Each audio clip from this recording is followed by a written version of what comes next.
Audrey Pulvar, présidente de la Fondation pour la Nature et l'Homme.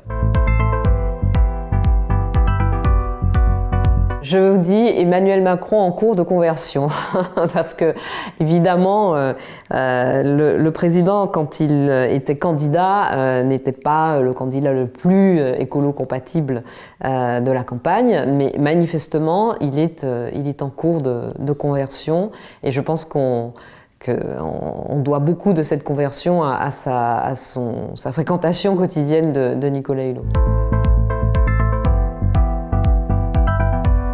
J'espère que Nicolas Hulot restera le plus longtemps possible au ministère de la Transition écologique et solidaire, parce qu'il est une chance pour nous. Il est une chance pour la France, il est une chance pour l'Europe. Ce qu'il porte comme combat, ce qu'il porte comme idée de transformation de la société, et qu'il a porté pendant 27 ans à la tête de la Fondation, ce sont des solutions de transformation indispensables. Pas seulement nécessaires, mais indispensables pour faire face aux conséquences du réchauffement climatique.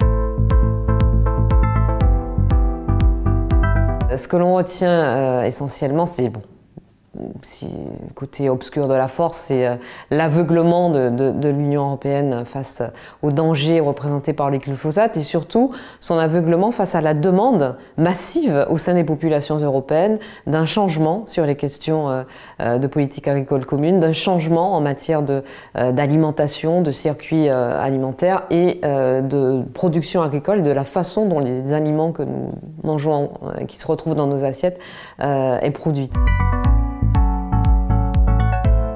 Faire réduire la part du nucléaire de 75 à 50% dans notre électricité d'ici 2025 ou peu de temps après, c'est la loi.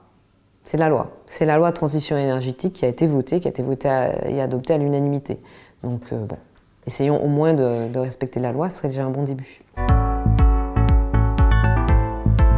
Trump, c'est un adversaire, très clairement, pas de moi personnellement, mais c'est un adversaire du climat, c'est un adversaire de l'environnement, c'est un adversaire de l'humanité, parce qu'aujourd'hui, ce qui est en cause, c'est l'avenir de l'humanité. La Terre, elle nous survivra.